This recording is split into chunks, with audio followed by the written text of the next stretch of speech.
Hello everyone, मैं अमित कुमार मौर्य फिर से आपके सामने मौजूद हूँ आज का एक नए करेंट अफेयर्स सेशन के साथ। तो चलिए स्टार्ट करते हैं आज का पहला सवाल। बिल्कुल ध्यान रखेंगे, अच्छी तरीके से पढ़ाई कीजिए और मेहनत करते रहिए।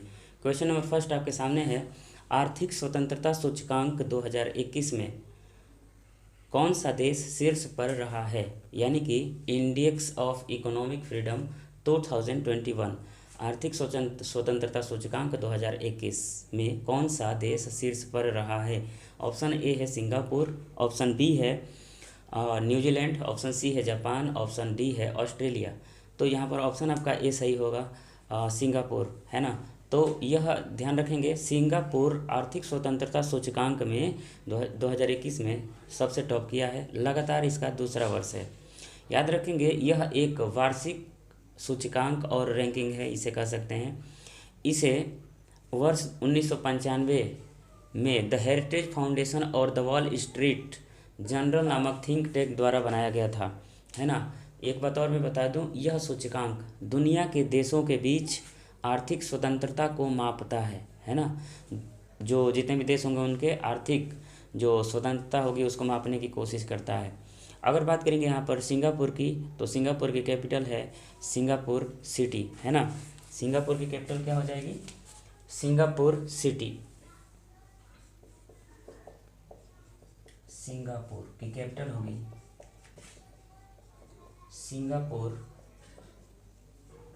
Singapore city. यहाँ की करेंसी की अगर बात करेंगे तो सिंगापुर डॉलर।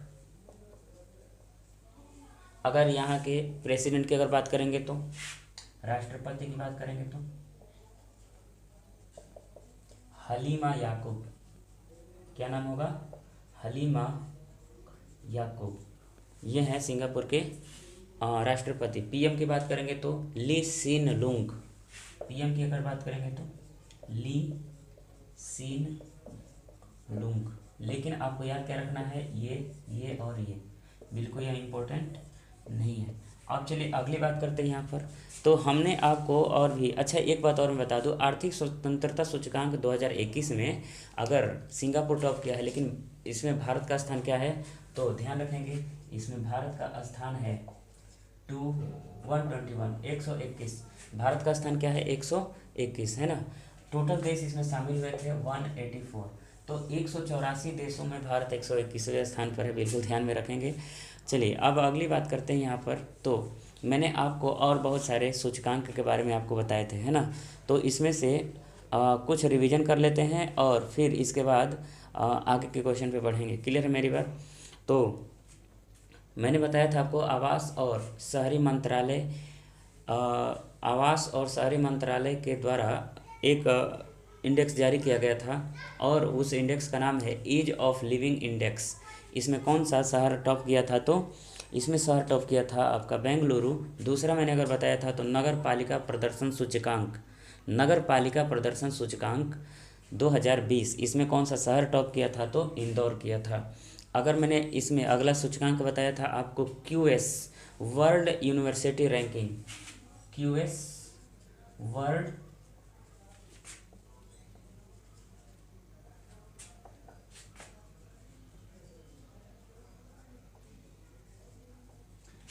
यूनिवर्सिटी रैंकिंग, इसमें टॉप किया था मैसाचुसेट्स प्रौद्योगिकी संस्थान। कौन टॉप किया था, मैसाचुसेट्स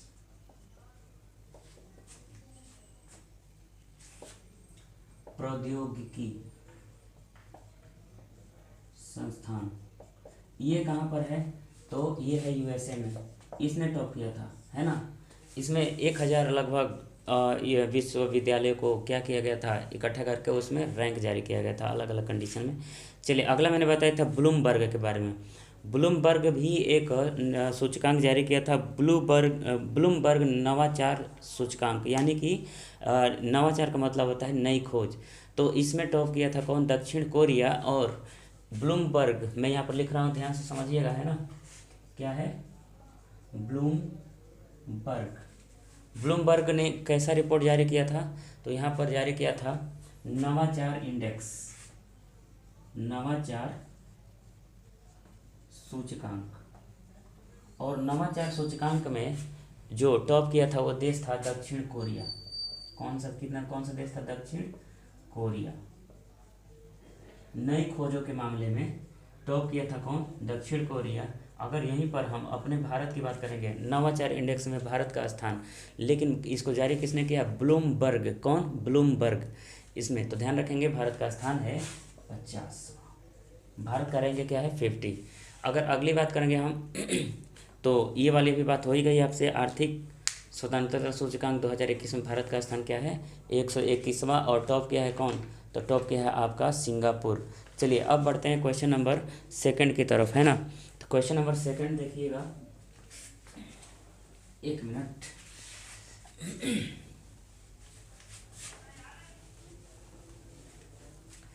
क्वेश्चन नंबर अगर सेकंड की बात करेंगे तो इसमें लिखा है, देखिएगा, कलिवेली झील। कौन सा? कलिवेली झील को पक्षी अभयारण्य में बदला जाएगा। ये झील किस राज्य में स्थित है? ऑप्शन ए है तमिलनाडु, ऑप्शन बी है आपका आंध्र प्रदेश, ऑप्शन सी है गुजरात, ऑप्शन डी है सिक्किम। 4 ऑप्शन है, इसमें से ऑप्शन नंबर पहला सही है तमिलनाडु। तो तमिलनाडु राज्य में स्थित कलिवेली झील है जिसको पक्षी अभयारण्य में बदला जाएगा, है ना। अगर तमिलनाडु की बात करेंगे तो तमिलनाडु की राजधानी क्या है? तमिलनाडु। कैपिटल यहाँ की तमिलनाडु की राजधानी क्या है? चेन्नई। और अगली बात करेंगे तो चेन्नई। यहाँ के सीएम हैं के पलानी स्वामी। मुख्यमंत्री के हैं कौन है? के पलानी स्वामी। और अगर राज्यपाल की बात करेंगे तो बनवारी लाल पुरोहित। राज्यपाल यानी गवर्नर हैं बनवारी लाल पुरोहित। तो इतनी बात आप यहाँ से याद रखेंगे, है ना। अगर बात करेंगे यहाँ पर तो एक और पॉइंट मैं बता दूँ, तमिलनाडु भारत का सबसे दक्षिणी राज्य है। अच्छा, थोड़ा सा इसमें चर्चा कर लेते हैं, ओके, फिर आगे बढ़ेंगे। चलिए, जब तक मिटा रहे हैं देखिएगा, दुनिया का सबसे बड़ा स्कूटर कारखाना भी खोला गया कहाँ पर? दुनिया का सबसे बड़ा स्कूटर कारखाना खोला गया तमिलनाडु राज्य में। यहाँ पर देखिए, ये एक 4 हमने राज्यों का कंडीशन बताया है। भारत के सबसे उत्तरी राज्य कौन सा है? ये उत्तर है, ये दक्षिण है, ये पूर्व है और ये पश्चिम। तो भारत का सबसे उत्तरी राज्य कौन सा होगा? लद्दाख। लद्दाख एक केंद्र शासित प्रदेश है। पूर्व में स्थित है कौन? अरुणाचल प्रदेश। यह भारत का सबसे पूर्वी राज्य है। और ध्यान रखेंगे यहाँ पर सूर्योदय सबसे पहले होगा। पश्चिमी राज्य की बात करेंगे तो कौन सा है? गुजरात। तो भारत का सबसे पश्चिमी राज्य है गुजरात। अगर दक्षिणी राज्य की बात करेंगे तो क्या हो जाएगा? तमिलनाडु। तो ये सीक्वेंस आप याद रखेंगे, है ना। सबसे उत्तर में कौन सा है? लद्दाख। उसके बाद है तमिलनाडु। पूर्व में आएंगे तो अरुणाचल प्रदेश और पश्चिम में जाएंगे तो गुजरात। ठीक है, अब चलिए आगे की बात करते हैं। यहाँ पर चारों की कैपिटल आपको पता है ना। इसकी राजधानी क्या है? लेह। इसकी राजधानी क्या है? ईटानगर। इसकी राजधानी क्या है? चेन्नई। और इसकी राजधानी बता दीजिए, गांधीनगर। तो बिल्कुल ये 4 राजधानी और 4 राज्यों के नाम और इसके डायरेक्शन बिल्कुल याद रखेंगे। और ये है क्या? भारत की स्थिति। अब चलिए आगे की बात करते हैं हम क्वेश्चन नंबर 3 की तरफ। ठीक है, क्वेश्चन नंबर 3 देखिए, भारत का पहला ट्रांसजेंडर कम्युनिटी डेस्क कहाँ खोला जाएगा? आपका ऑप्शन नंबर ए है Uttar Pradesh, B Telangana, option number C है गुजरात और ऑप्शन नंबर डी है आंध्र प्रदेश। ठीक है, तो ट्रांसजेंडर कम्युनिटी डेस्क, इसका ऑप्शन आपका नंबर बी सही है, तेलंगाना। यह डेस्क देश में अपनी तरह की पहली लिंग समावेशी सामुदायिक पुलिसिंग पहल है। लिंग समावेशी सामुदायिक पुलिसिंग पहल है क्या? आपका ट्रांसजेंडर कम्युनिटी डेस्क। क्या होगा इसके अंतर्गत? देखिए, तो इसके अंतर्गत जो है किसी भी ट्रांसजेंडर व्यक्ति के खिलाफ हिंसा या भेदभाव से संबंधित अपराधों को दर्ज किया जाएगा, है ना। इस ट्रांसजेंडर कम्युनिटी डेस्क को हैदराबाद के साइबराबाद पुलिस स्टेशन ने शुरू किया है। कौन सा? साइबराबाद पुलिस स्टेशन ने इसे क्या किया है? लॉन्च किया है। अगर बात करेंगे तेलंगाना की, क्योंकि तेलंगाना की राजधानी ही क्या है? हैदराबाद। अब ध्यान रखिए, हैदराबाद तेलंगाना की राजधानी हो गई और के चंद्रशेखर राव यहाँ के मुख्यमंत्री हैं। कौन? के चंद्रशेखर राव। के चंद्रशेखर राव यहाँ के हैदराबाद के क्या हैं, हैदराबाद बोल रहे हैं, तेलंगाना के मुख्यमंत्री हैं। और यहाँ के राज्यपाल हैं तमिलिसाई सौंदरराजन। कौन है? तमिलिसाई सौंदरराजन। देखिए हम बात करें किसकी, तेलंगाना। तेलंगाना की ये कौन है? मुख्यमंत्री। ये कौन है? राज्यपाल। और ये क्या है? ये वहाँ का एक पुलिस स्टेशन है ना। और तेलंगाना की राजधानी हमने लिखा था, कैपिटल क्या है? हैदराबाद, है ना। और यहीं पर स्टार्ट किया गया ट्रांसजेंडर कम्युनिटी डेस्क। अब चलिए बात करते हैं यहाँ पर तो तेलंगाना में दो झील का नाम लिखेंगे। एक आपका हुसैन सागर झील है, दूसरा एक झील का नाम है नागार्जुन सागर झील। मैंने लिख रहा हूँ, तेलंगाना में दो झील का नाम नोट करेंगे। पहला झील होगा हुसैन सागर झील, पहला झील। दूसरा Nagarjuna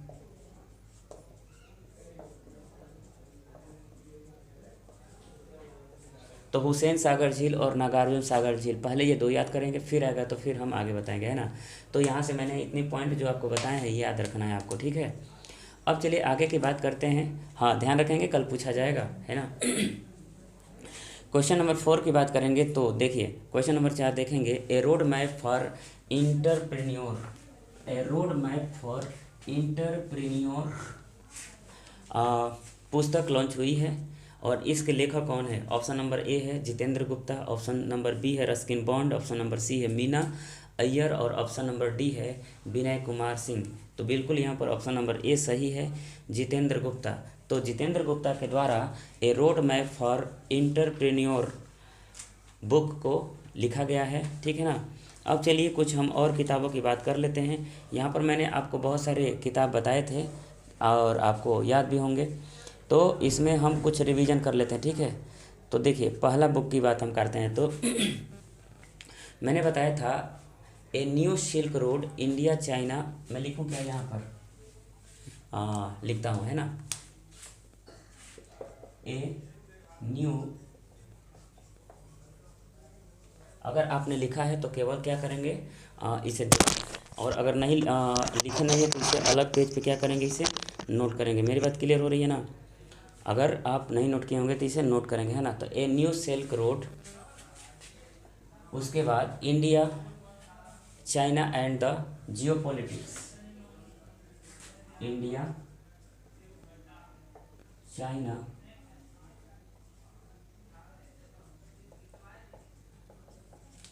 India China and the geopolitics of Asia and the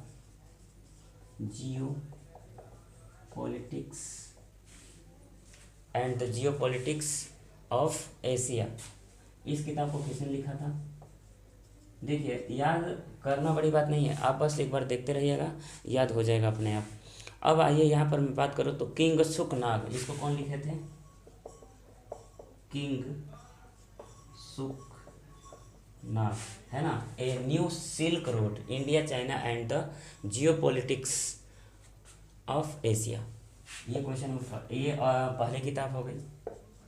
अगर दूसरी किताब की मैं बात करूं तो my life my mission, Baba Ramdev. तीसरी बात करेंगे तो ए प्रोमिस्ड लैंड, बराक ओबामा। चौथा बुक की बात करेंगे आई एम नो मसीहा, सोनू सूद। जंगलनामा की बात करेंगे तो Amitav Ghosh.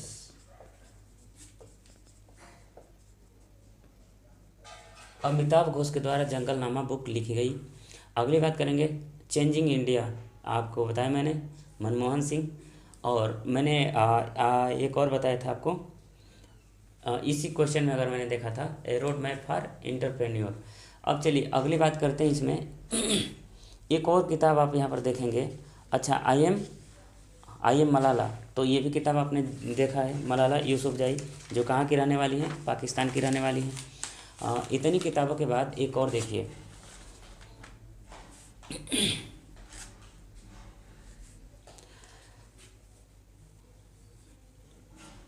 Legacy of learning, legacy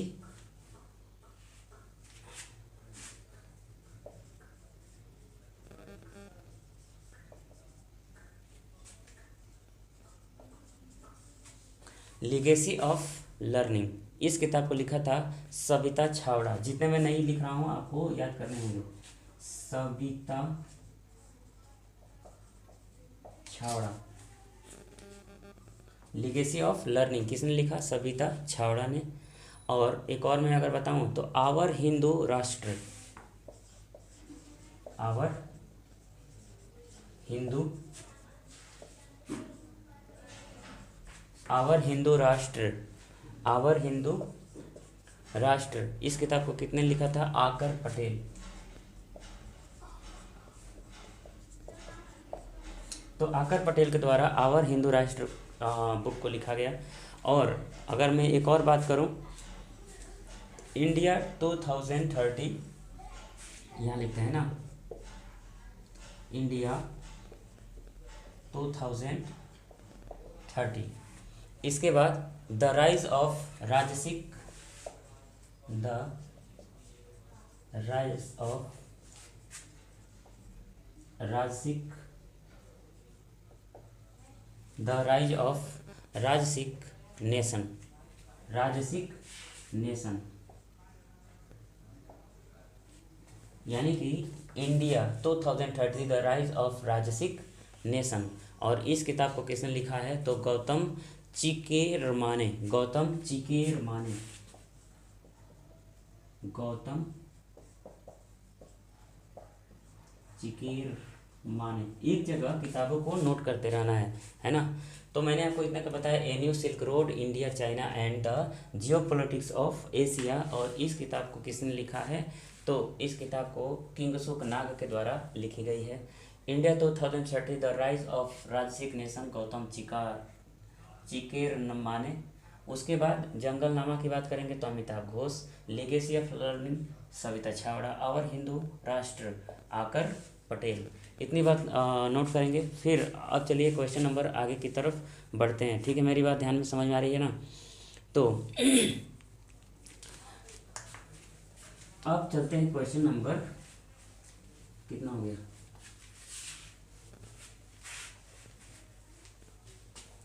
कितना हो गया? क्वेश्चन नंबर 3 हो गया। तो चलिए question number 4, heading question number 4 देखिए आपके सामने है। नहीं, ये क्वेश्चन नंबर 4 था। तो क्वेश्चन नंबर 5 देखिए। क्वेश्चन नंबर 5 सिंपल सा है, किस राज्य के मुख्यमंत्री त्रिवेंद्र सिंह रावत ने इस्तीफा दिया है? किस राज्य के मुख्यमंत्री त्रिवेंद्र सिंह रावत ने इस्तीफा दिया है? Option number first Punjab, Haryana, Uttarakhand और राजस्थान। बिल्कुल आपको आंसर पता है, ये उत्तराखंड के मुख्यमंत्री थे जिन्होंने इस्तीफा दे दिया। और अब एक नई नियुक्ति भी हो गई है तीरथ सिंह रावत की, है ना। तो अगर बात करेंगे हम किसकी? उत्तराखंड। तो उत्तराखंड के जो त्रिवेंद्र सिंह रावत, तो इन्होंने क्या कर दिया? इस्तीफा दे दिया। तो इन्होंने जब इस्तीफा दे दिया तो इस स्थिति में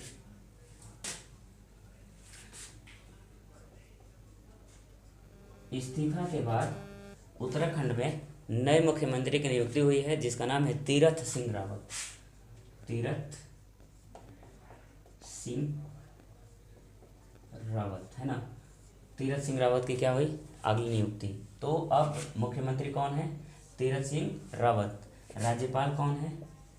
बेबी रानी मौर्य। तो बेबी रानी मौर्य उत्तराखंड के क्या हैं? राज्यपाल हैं। और अगर बात करूं मैं तो यहाँ के कैपिटल 2 है। उत्तराखंड की कैपिटल कितनी है? 2। एक कैपिटल की अगर बात करेंगे तो देहरादून, और दूसरी कैपिटल की बात करेंगे तो गैरसैंण। देखिए देहरादून, अगर देहरादून की बात करेंगे तो यह विंटर कैपिटल है। यह कैसी कैपिटल है? विंटर।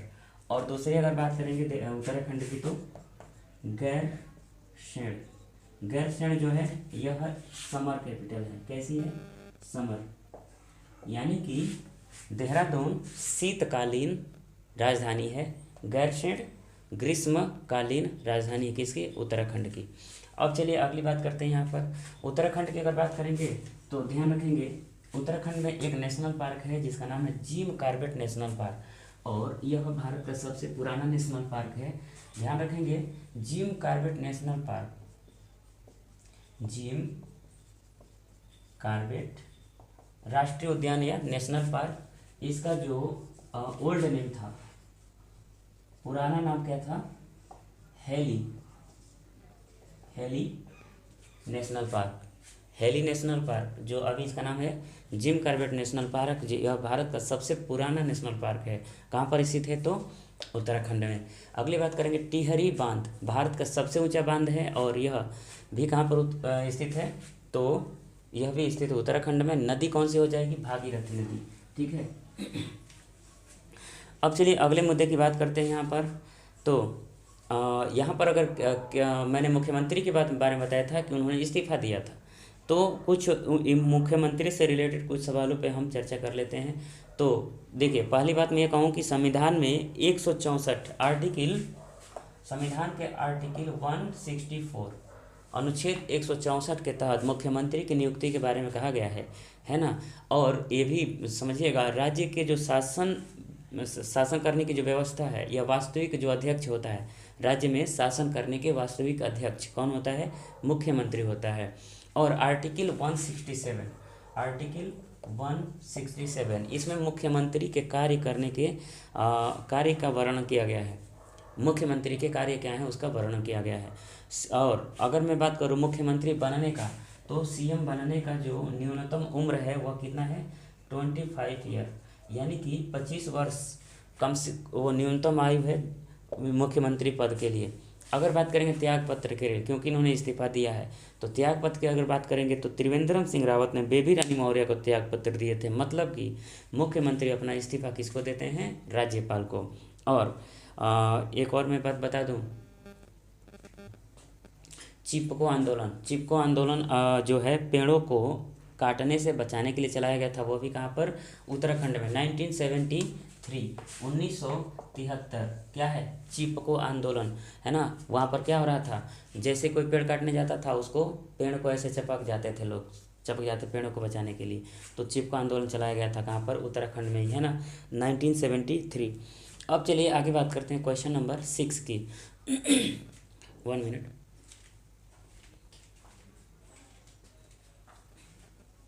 क्वेश्चन नंबर अगर 6 की बात करेंगे तो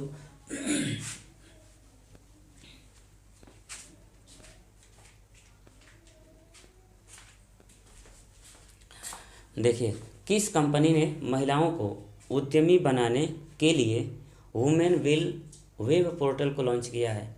वुमेन विल वेब पोर्टल मतलब एक तरीके से आप कहें तो एक इंटरनेट प्लेटफॉर्म होता है।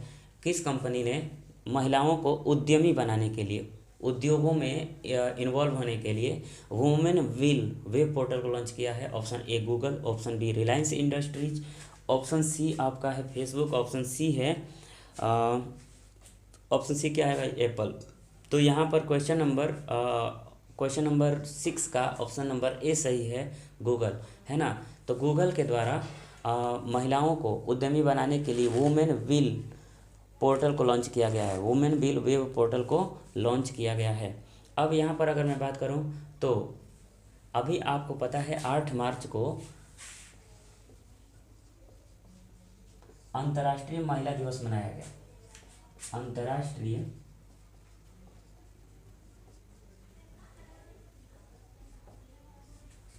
8 मार्च अंतर्राष्ट्रीय महिला दिवस, भूलना नहीं है। अब देखिए यहाँ पर देखिए जो चीज़ें छूटती है वो कहीं ना कहीं इसमें रिलेट करके आ ही जाती है ना। तो फैक्ट को नोट करेंगे तो एक दिन क्लास में लगभग 40 से 50 फैक्ट्स आपको याद होंगे। तो और यही फ़ायदा होता है करंट अफेयर्स की क्लास करने की। तो 8 मार्च की अगर बात करेंगे तो अंतर्राष्ट्रीय महिला दिवस मनाया गया और इसी के अवसर पर जो है इस वेब पोर्टल को लॉन्च किया गया। किसके द्वारा? गूगल के द्वारा। यह जो पोर्टल है वह इंग्लिश और हिंदी दोनों में उपलब्ध रहेगा। उद्देश्य क्या है इस पोर्टल का? उद्देश्य है कि जो गाँव में जो महिलाएं होती हैं जो जिनको मान लीजिए कि किसी को सिलाई आता है, किसी को सौंदर्य के साधन होते हैं, जैसे ब्यूटी पार्लर की शौक़ होता है, किसी को भोजन बनाने में शौक़ होता है, ठीक है, या फिर किसी को मतलब अलग अलग टाइप से सिलाई कढ़ाई में चॉइस होती है। तो इन सभी चॉइस को क्या करना, एक व्यवसाय के रूप में आगे लेकर के आना, इसका उद्देश्य है। किसका? वुमेन विल का। इसको शुरू कौन किया है? गूगल ने। मेरी बात क्लियर हो रही है? इसको कौन शुरू किया है? गूगल के द्वारा शुरू किया गया। अब चलिए आगे बात करते हैं। तो गूगल एक कंपनी है कहाँ की? यह संयुक्त राज्य अमेरिका, यूएसए की कंपनी है, ठीक है।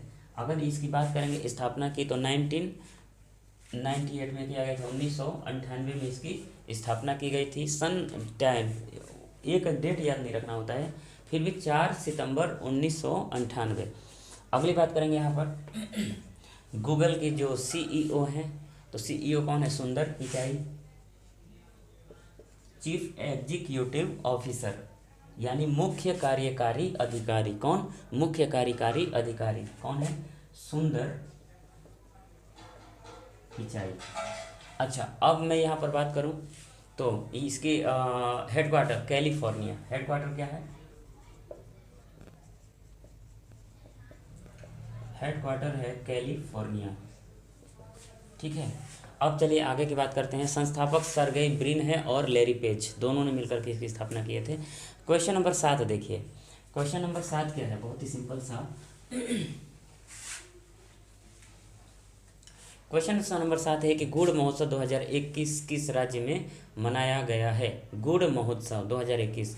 तो उत्तर प्रदेश, मध्य प्रदेश, गुजरात और आंध्र प्रदेश, ये 4 ऑप्शन आपके सामने है। इसमें से उत्तर होगा उत्तर प्रदेश, है ना। तो उत्तर प्रदेश में गुड़ महोत्सव मनाया गया है और इसका उद्देश्य क्या है? गुड़ उत्पादन को बढ़ावा देना और इसके महत्व के बारे में जागरूक पैदा करना, जागरूकता लोगों में कि इसके प्रोडक्शन उत्पादन बढ़े, ठीक है। क्वेश्चन अगर बात करेंगे उत्तर प्रदेश की, तो उत्तर प्रदेश के मुख्यमंत्री हैं योगी आदित्यनाथ, यहाँ के राज्यपाल हैं आनंदीबेन पटेल और राजधानी है क्या? लखनऊ।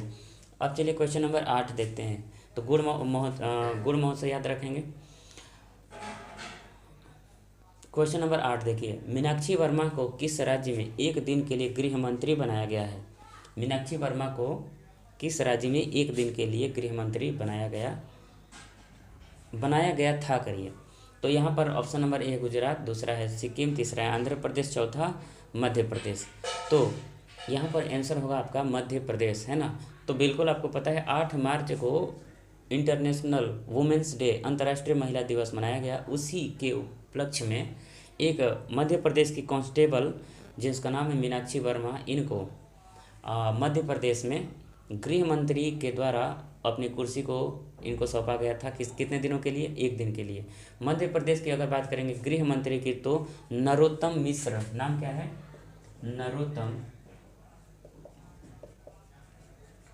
नरोत्तम मिश्रा नाम है ना। अब चलिए बात करते हैं किसकी? मध्य प्रदेश की। अब हम बात करते हैं किसकी? मध्य प्रदेश की। तो मध्य प्रदेश की जो राजधानी है, बिल्कुल भोपाल। मध्य प्रदेश की राजधानी क्या है? भोपाल। मध्य प्रदेश के सीएम कौन है? शिवराज सिंह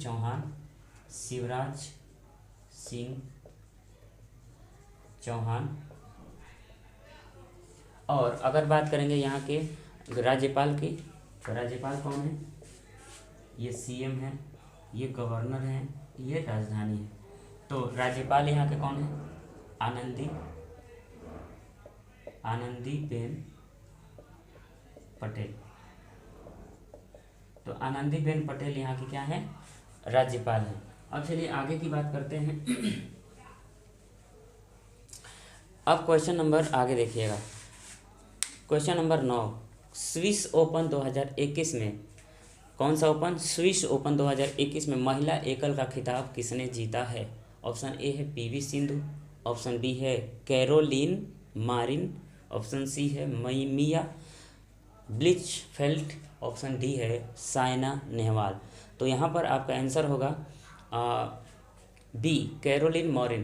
कैरोलिन मॉरिन ने स्विस ओपन 2021 का खिताब जीत लिया है। किसको हराकर? पीवी सिंधु को हराकर। भारतीय खिलाड़ी हैं कौन? पीवी सिंधु। इनको हरा करके कैरोलिन मॉरिन ने स्विस ओपन 2021 का खिताब जीत लिए हैं। ध्यान रखेंगे एक और बात, ये कैरोलिन मॉरिन कहाँ की रहने वाली है, स्पेन की, है ना। अच्छा, ओपन की अगर बात जोड़ते हैं तो ध्यान रखेंगे यह एक बैडमिंटन टूर्नामेंट है। पीवी सिंधु किस खेल से संबंधित होगी, बैडमिंटन, कौन सी, बैडमिंटन। अब चलिए अगली बात करते हैं यहाँ पर, क्वेश्चन नंबर 10। क्वेश्चन नंबर 10 देखेंगे, डीआरडीओ की सिंधु नेत्र, कौन सी, सिंधु नेत्र सैटेलाइट को किसने लॉन्च किया है। मतलब कि डीआरडीओ ने एक सैटेलाइट बनाया और उस सैटेलाइट को लॉन्च किया किसने। ये ऑप्शन है आपका, पहला नासा, दूसरा स्पेस एक्स, तीसरा कॉस्मोस और चौथा इसरो। यहाँ पर बिल्कुल अपना देश का नाम इसरो, इसरो ने डीआरडीओ के द्वारा निर्मित सिंधु नेत्र को लॉन्च किया है। यानी डीआरडीओ के जूनियर वैज्ञानिकों के द्वारा सिंधु नेत्र जो सैटेलाइट है, उपग्रह, उसे बनाया गया और लॉन्च करा गया किसके द्वारा, इसरो के द्वारा, है ना। चलिए ठीक है, कोई दिक्कत नहीं, ऊपर थोड़ा देखते हैं। अब देखिए, इसरो ने इसे लॉन्च किया। इस सैटेलाइट का काम क्या होगा, तो जो समुद्री क्षेत्र होगा, उस समुद्री क्षेत्र में आने वाले हर तरह के मालवाहक या युद्धपोत या व्यापारिक जहाज, इन सभी को ऑटोमेटिकली वो क्या करेगा, निगरानी कर लेगा या पहचान करेगा। कौन सा उपग्रह, तो सिंधु नेत्र उपग्रह किसने बनाया है, तो डीआरडीओ ने बनाया है। किसने बनाया भाई, डीआरडीओ ने बनाया है। अब चलिए आगे की बात करते हैं, डीआरडीओ की भी बात कर लेते हैं, थोड़ी सी इसरो की भी बात कर लेते हैं। तो देखिए इसका क्या होता है, Indian Space research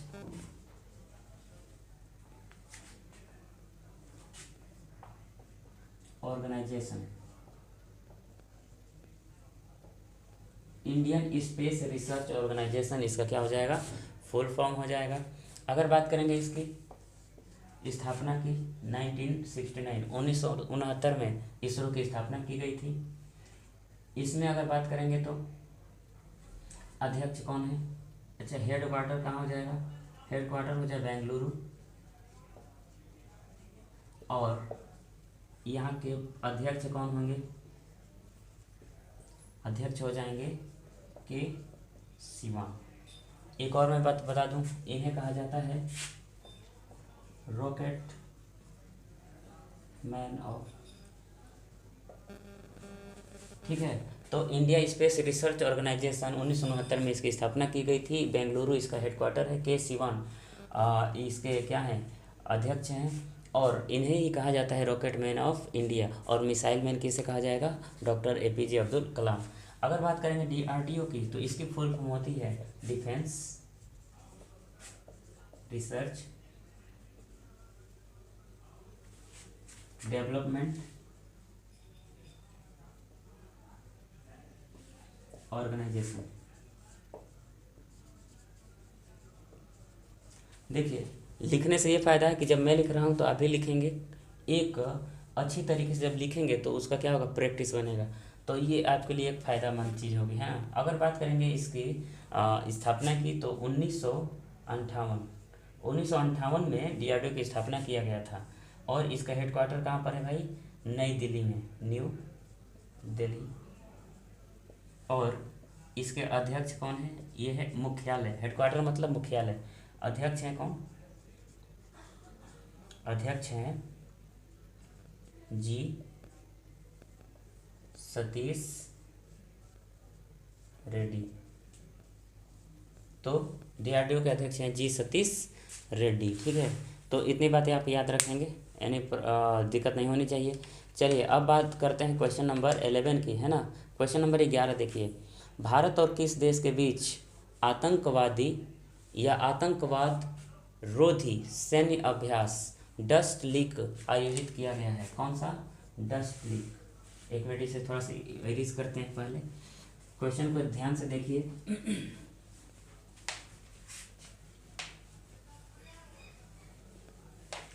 question number 11, Bharat और किस देश के बीच आतंकरोधी सैन्य अभ्यास डस्ट लीक आयोजित किया गया है। ऑप्शन ए है उज्बेकिस्तान, ऑप्शन बी है रूस, ऑप्शन नंबर सी है जापान, ऑप्शन नंबर डी है इंडोनेशिया।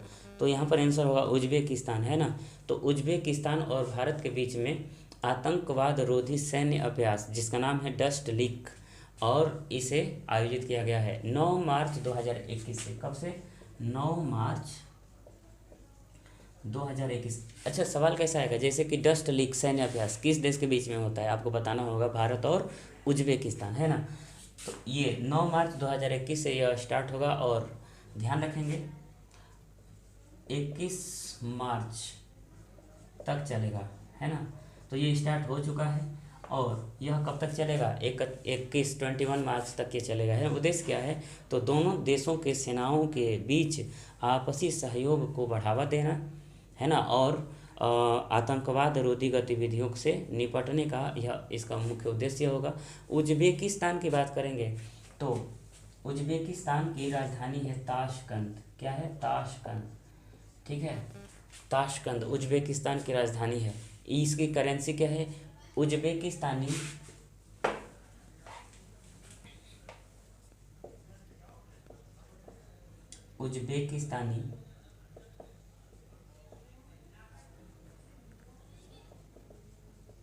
सोम,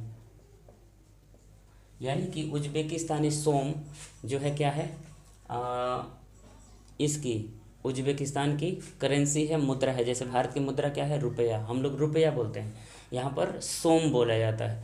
अगली बात करेंगे राष्ट्रपति की, तो शावकत, राष्ट्रपति कौन है? शावकत मिर्जियोयेव, शावकत मिर्जियोयेव, है ना। अरे ये वाला यहाँ पर है, देखिए शावकत मिर्जियोयेव यहाँ के राष्ट्रपति हैं, ये याद रखिए। अब चलिए आगे की बात करते हैं, क्वेश्चन नंबर 12 की। तो देखिए, कहाँ की सरकार ने प्रतिभाशाली लड़कियों के लिए सुपर 75 स्कॉलरशिप योजना को लॉन्च किया है? ऑप्शन ए है जम्मू कश्मीर, बी है पुदुचेरी, सी है लक्षद्वीप और डी है चंडीगढ़। तो बिल्कुल यहाँ पर आंसर होगा आपका जम्मू कश्मीर, है ना। तो जम्मू एंड कश्मीर, आपको पता है 370 खत्म होने के बाद यह एक केंद्र शासित प्रदेश बना है।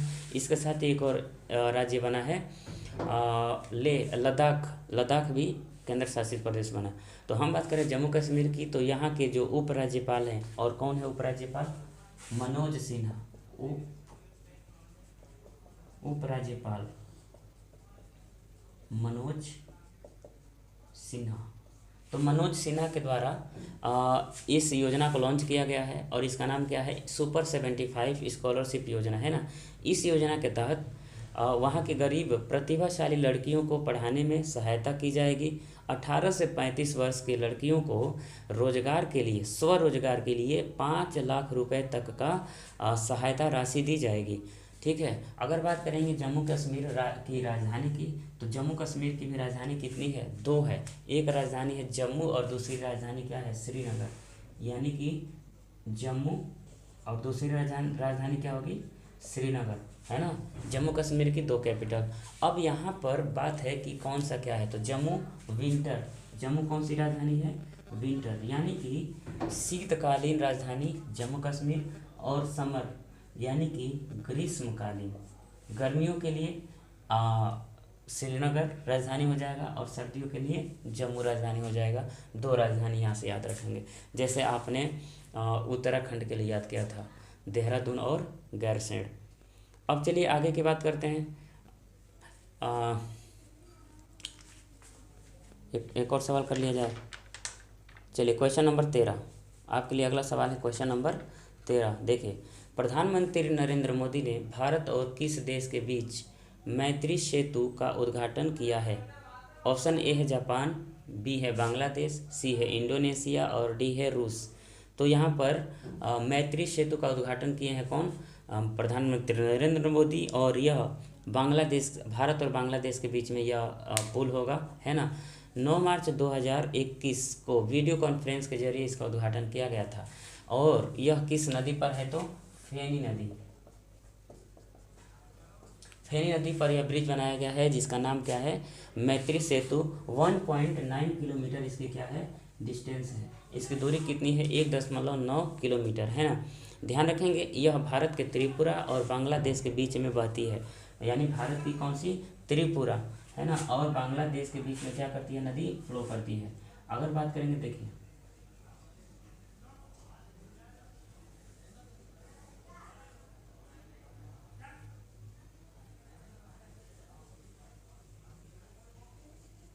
तो यहाँ पर ये है त्रिपुरा राज्य और ये बांग्लादेश, तो यहाँ पर ये फेनी नदी फ्लो करती है ना।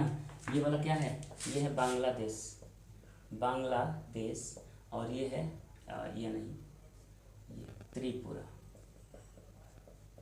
ध्यान रखेंगे।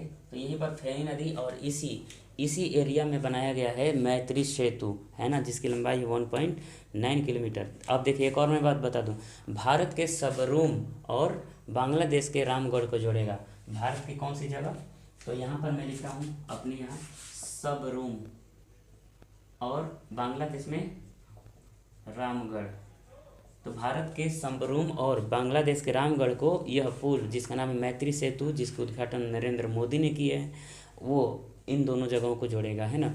बांग्लादेश की बात करेंगे तो बांग्लादेश की राजधानी है ढाका। बांग्लादेश की राजधानी क्या है, ढाका। यहाँ की मुद्रा क्या है, टका, मुद्रा टका। यहाँ के प्राइम मिनिस्टर की बात करेंगे तो शेख हसीना, प्रधानमंत्री कौन है, शेख हसीना।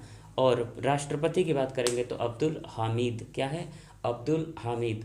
तो इतनी बात याद रखें। अच्छा, बांग्लादेश एक और फैक्ट मैं बताऊं, आपको पता होगा, तो भारत की सबसे ज़्यादा बाउंड्री लाइन बांग्लादेश के साथ ही टच करता है, और यह कितनी है, 4096 किलोमीटर, है ना।